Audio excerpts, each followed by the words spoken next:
YCP ప్రభుత్వ వ్యతిరేక vote చెల్లకుండా జతకట్టి బరిలోకి దిగిన 3 పార్టీల కూటమి అనుకున్న లక్ష్యాన్ని సాధించింది. ఎవ్వరూ ఊహించిన రీతిలో 164 సీట్లు దక్కించుకుంది. గతంతో పోలిస్తే ఎన్నికల్లో వైసీపీకి పోలైన ఓట్ల శాతం గణనీయంగా తగ్గిపోయింది. కూటమిలో 3 పార్టీల ఓటు బ్యాంక్ భారీగా పెరిగింది. ఏపీ అసెంబ్లీ ఎన్నికల్లో టీడీపీ, జనసేన, బీజేపీ కూటమి సత్తా చాటింది. కూటమిలో ప్రధాన పార్టీ టీడీపీకి ఏకంగా 45.6% ఓట్లు పోలయ్యాయి. టీడీపీ మిత్రపక్షమైన బీజేపీకి 2.83% ఓట్లు దక్కాయి.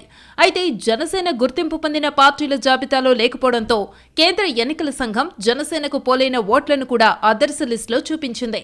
అదర్స్ కు 28,79,555 ఓట్లు పోలయ్యాయి. ఇది పోలైన ఓట్లలో 8.53%గా ఉంది. అంటే జనసేనకు దాదాపు 8% ఓట్లు పోలై ఉండొచ్చనే అంచనాలున్నాయి. వైసీపీకి 39.37% ఓట్లు పడ్డాయి. కాంగ్రెస్ కు కేవలం 1.72% ఓట్లు పోలయ్యాయి.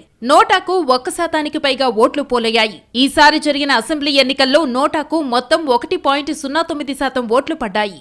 2014లో ఏపీలో టీడీపీ, బీజేపీ, జనసేన తొలిసారి జతకట్టాయి. అయితే ఆ ఎన్నికల్లో జనసేన పోటీ చేయలేదు. టీడీపీ, బీజేపీ అభ్యర్థులకు జనసేనాని మద్దతిచ్చారు. తెలంగాణ ఏర్పడ్డాక ప్రత్యేక ఆంధ్రప్రదేశ్లో 2014లో తొలిసారి జరిగిన అసెంబ్లీ ఎన్నికల్లో జనసేన సపోర్టుతో కూటమి అధికారంలోకి వచ్చింది. 175 సీట్లున్న ఏపీ అసెంబ్లీలో టీడీపీ 102 సీట్లు దక్కించుకుని అధికారాన్ని దక్కించుకుంది. ఆ ఎన్నికల్లో మొత్తం టీడీపీకి 44.9% ఓట్లు పోలయ్యాయి.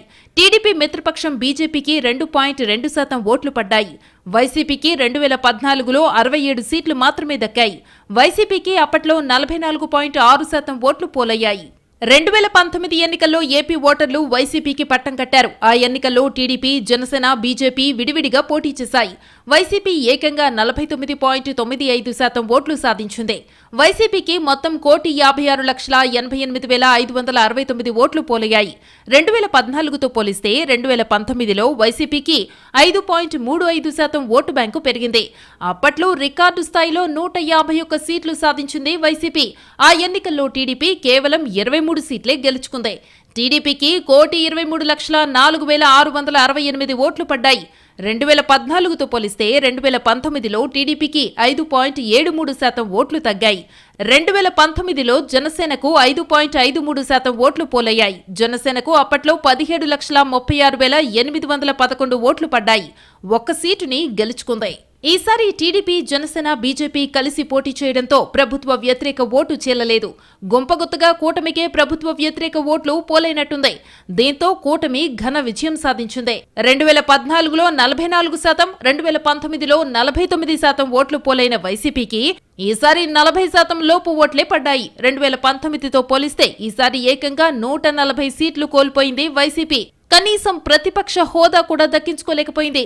టీడీపీ, జనసేన, బీజేపీ కూటమికి ఈసారి 55% పైగా ఓట్లు పోలవడంతో ఏకంగా 164 సీట్లు దక్కించుకుంది.